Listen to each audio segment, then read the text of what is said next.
Alright, so now we are going to start with attempting the first part, requirement number A. Requirement number A says evaluate. So evaluate means you have to identify if something is right. You have to write the reason why you think that this is correct. And if you are seeing something which is, you find something unusual, you need to identify what is the problem there. So how evaluate how the BPR proposal could improve the performance in relation to retail customers to key requirements, right? So as we identify the two requirements were there were two key requirements, and the two requirements were lower prices, number one, and with respect to lead time and quality, right? So we have already discussed the first part in the previous video, lower prices. Few things which we need to identify regarding the prices which we discussed is actually the overall we have to identify 4 to 5 areas here. The first one, we identified that initially it seems that the overall cost savings is 30%, but obviously there is another cost, another transportation cost. If we include that transportation cost, this cost saving will reduce to 20%, subject to the condition that the container is fully loaded. And if this happen, if this third legislation, if the import duty, if the government decides in favor of import duty, then the cost saving will be reduced to 13%. And then we identify two further risks: the risk or the foreign currency risk, and what else we identified? Foreign currency risk, and yes, fixed cost issue, right? If this is a fixed cost, or don't write it as fixed cost, write it as a factory cost, because we need to identify that whether the cost is a fixed cost, whether the cost is a fixed cost or a variable cost. I'm unable to find the option of undoing it. So factory cost, right? So these are, I believe, 1, 2, 3, and 4 and 5 points which we need to identify as far as costs are concerned, right? What were the other two requirements? The other two requirements were actually related to lower price, lead times, and the quality. Now, what can be the issue of lead time? See, this is basically something which is given here. We need to identify that how this decision will impact on the lead time issue, right? Try to pause this video and think, if we want to buy something from someone who is 17,000 kilometers away, how it's going to impact on the lead time. Just pause this video and think for a while.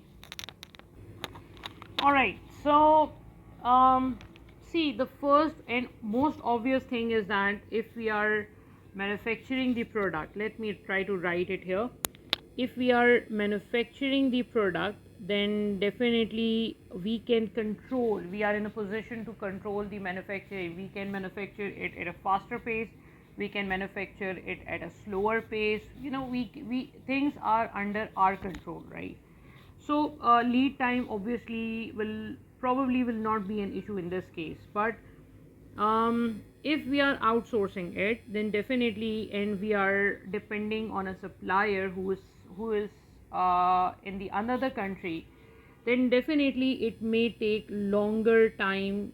It may take longer time to deliver the product, right? And obviously in that case, we have to make sure that we have enough inventory available. The company has to maintain a safety stock in that case, because if you are buying from somewhere else, you have to make sure that you have enough inventory available of swimwear in order to meet the local requirement, right? So in this case, safety stock will be important, and safety stock will be dependent upon the demand of customer, because in that case it's really very important to have to know what is the requirement of customer. Now from here we can develop a question that the problem is, there was something written that, yeah, here that the demand of customer is not stable, it's more seasonal, right? The demand of customer is seasonal demand. So in case you have a seasonal demand, then definitely that means seasonal demand can be two things.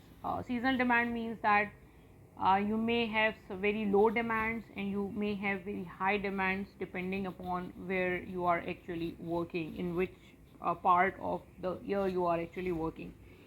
So you must know, the demand in advance. So advance, I mean, demand and supply has to be make sure that you know the demand, how many units you require, right?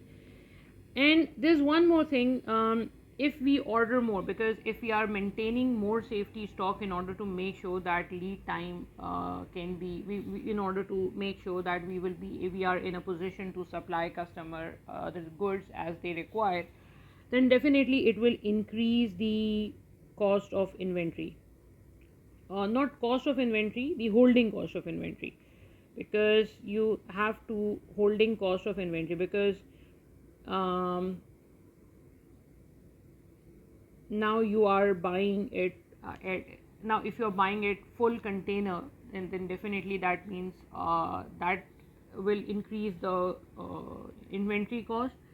And if you are purchasing extra quantity just to, because you know that in the coming period there will be tourism in the country, or probably that is the reason you are expecting high demand, so obviously you need to secure more raw material and more swimwear products in that case.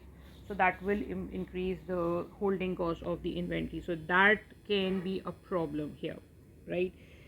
So, and in case of uncertain demand, there's one more thing which company needs to look at, is that in case of uncertain demand, for example, if you get a requirement from customer from nowhere, I mean just a one off order type of thing, then uh, would you be able to satisfy the demand, because you are not manufacturing anything, you are buying everything from the supplier, and supplier will take time to deliver, right? So how you will deal with the unexpected demand, so that needs to be considered, and that is something which company has to make sure that company have enough time to make sure that will not cause delay in supplying the customer, right? So these few things are important. And then what is the next requirement? The next requirement is something related to the quality part, right? The quality part. For the sake of quality, what the company is doing, company, here was something was written here. This part. Try to read this paragraph and see what we can write here. Now, the question says that the company will reorganize itself into multidisciplinary teams, and each team will perform all aspects of account management, from taking sales order and procurement through to arranging shipment and after sales services. Team members dealing with customer will work in home country, and also managing quality and supplier audit will close to the company's manufacturing site. So you will this part is really very important, that you have to make sure that these people who are working along with the supplier are capable enough of maintaining the quality. I mean, see, the problem is, if you are not manufacturing anything, right? You are buying everything from supplier. So in case you get a shipment which is not as good as your requirement is, and the people the people who are working with the supplier off site with the supplier fail to inspect, yeah, fail to audit the quality of swimwear, and somewhere you got your products, they shipped it, and here you identify that product is not up to the mark. What will you do? Do you have any backup? The company is not having any backup right now, except for the extra quantity as a safety stock which the company may be maintaining. So in this case, it's really crucial for these people who are working off site, that they have to make sure that the quality standard are that the goods which they are shipping to this region are good enough in terms of quality that the company will be able to accept it, right, and the customer will be able to accept it. So this is really very important, and obviously they need to be trained for that, because this is something which is new for them, so they have to be given proper training for that. So this is basically something which you have to consider. Acha, before going to how to write the answer, okay, fine, let's move to the point how to write this part A, right?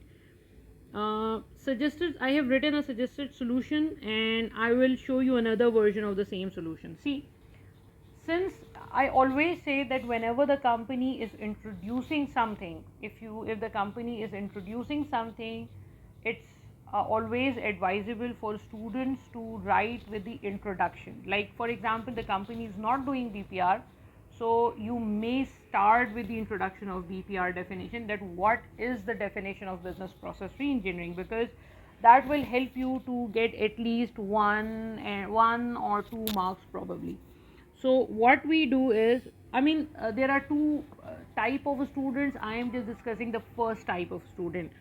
BPR is the fundamental. So first we discuss the definition of BPR, right? What is the basic definition of business process reengineering, right? This is the first part we discussed. Remember, this question is of 11 marks. This part is of 11 marks. So first we start with the BPR is the fundamental and radical redesign for simple definition of BPR, for 1 mark for that.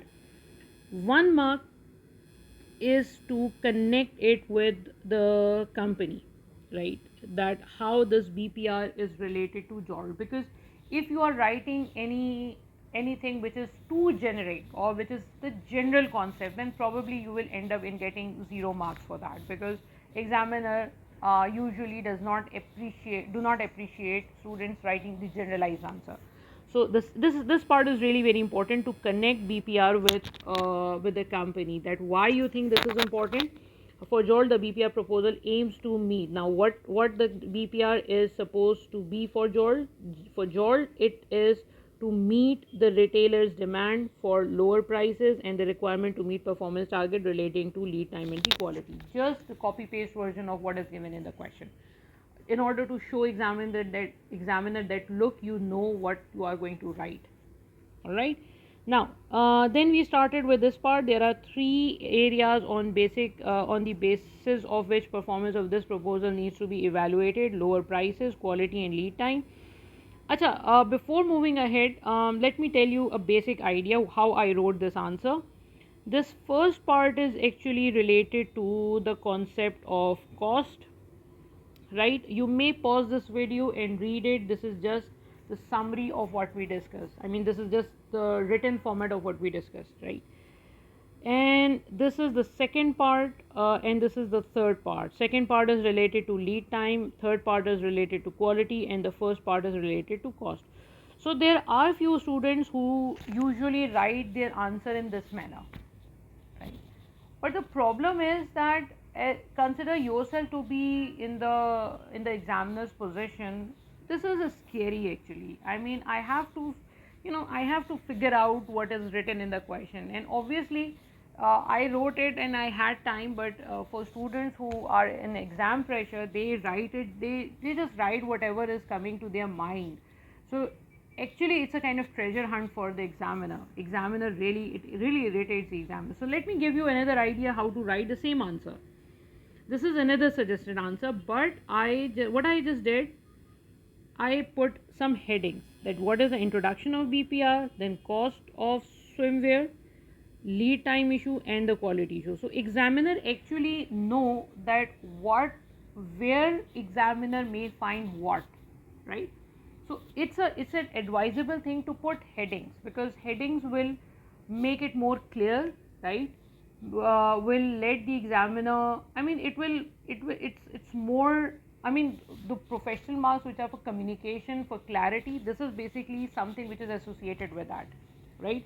So let me try to read it as quickly as I can, because you may pause this video and read the same answer. The idea to outsource manufacture of swimwear from another supplier does not seem to be of have high cost savings. This is basically the conclusion. You may write at the starting, you may write it at the end, up to you, right? And then we start reading, identifying why we think so. Production cost is around 4.5 and the price which supplier is offering is 3.5. Sorry, it's not 3, 4.5, it was 5. Sorry, I wrote it incorrect.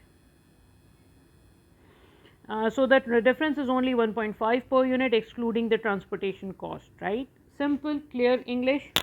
Transportation cost will be at least 0.5 per unit at full capacity. Considering the transportation cost, saving will further reduce to $1 per unit. In case of change in legislation, purchasing cost will further increase by 0.35, resulting in cost saving of only, this only is important, 0.65 per unit, which is only 13% of the original one. I forgot to mention the percentages earlier, but you may write the 30%, the 20%, and then obviously 13% is written here. However, 13% cost saving subject to two factors. One is the currency depreciation and the other one is purchase quantity. Currency fluctuation should also be kept in mind while buying from the external supplier, as depreciation of local currency will make purchasing option a costly one. Also, purchase quantity, as in case Jolt buy lower quantity, the transportation cost will further increase. One last thing, this is last thing which we need to consider, is that this fixed cost part, factory will still remain operational, so only variable overhead will be saved. Therefore, data regarding variable and fixed overhead will be crucial in order to analyze the situation more carefully. Suppose 50%. Now this is quite additional, but you may write it in order to clear your point of view, what you actually wanted to, what you are actually trying to communicate. Let's suppose, that's why I kept it in bold. Suppose 50% of the overheads are fixed, then the variable production cost will be 4.5 to 5, and outsourcing cost will not be a feasible option in that case. So this is basically how we wrote something which we have already discussed. Try to keep it simple. Don't use complex sentences. Write it simple terms, right? This is not an English paper, this is just a normal paper. Try to write simple, clean language that will be easier for examiner to understand, right? Just write in a simple way. And then lead time, there are more points available for the cost part, less marks are available for lead time. I mean, points were limited. So as far as lead time is concerned, since the supplier is another country, the risk involved with completely outsourcing swimwear may lead to risk of delay in delivery, which will ultimately increase the average lead time. As Joel says, the season John has to make sure to carry enough inventory as a safety stock to meet the expected demand, and that may further increase the overall cost. So this is basically the inventory cost that you have to make sure that you have to maintain that as well. So I believe 5 to 6 marks are for this. I believe 1 to 2 marks are available for the basic idea of introduction, like basically introducing. I wrote it, but it's not written here. Okay, I wrote it in the previous one. This is the first one, this is the second thing, right? So these are 1 to 2 marks. So how I think 6 and 2 8, so only 4 marks are left, 4 or 5 marks are left. So as far as lead time is concerned, since the supplier is at another country, okay fine, we did this. So we identified that there can be less risk of delay, and there can be the problem of having to maintain more safety stock. So 2 points has been discussed here. Considering the quality is a vital aspect, as there is intense competition in the market. Therefore, the teams which Jolt will be sending to the manufacturing side needs to ensure that the quality standard, as failure to do so will make situation more complex, because Jolt will not have any backup except for the safety stock. One more cost needs to be evaluated is the relocating cost of employees to another country, as this may increase the overhead. So this is something which also makes sense, because if you are sending your employees to another country, this is something which you need to make sure. But I think we should not write it here. I think we should, you are giving CV paper, so you may relocate this question part, so you can move this part to the cost section, right, if you wish to, right? So overall we discussed these few points here. So these are I mean 2 points can be covered here. So overall this is of 11 to 12 marks part, right? So the point is you have to make sure. Now what the examiner says about this point, let me try to conclude to what examiner has actually said. This is the point which examiner has identified for part A, right? um Part A asks for an evaluation of how business process reengineering could be improved, company's performance in relation. Overall, this has been done well. Candidates who, sorry. Now, what is the problem? See, it says that it could improve the company's performance in relation to customers' two key demands. This is something which you have to make sure that the students are doing. Candidates who then discuss the implementation of BPR proposal in relation to the above two key demands scored well. So examiner is giving you an idea what is actually the thing where you can score well. Unfortunately, some candidates explained the concept of BPR, which was awarded some credit, the first part, the introduction part, but then went on to discuss generic advantages and disadvantages of BPR process with little or no reference to the scenario or the stated key demand. So obviously if you are writing general advantages that look BPR will give you this and that and cost saving and blah blah, and you are not connecting it with the scenario, that will obviously lead to 0 marks, and it's a easy question. So if you are unable to score some easy marks, then obviously it can lead to some problems, right? So in the next lecture, in the next video, we will be discussing its part B, right? All right, thank you.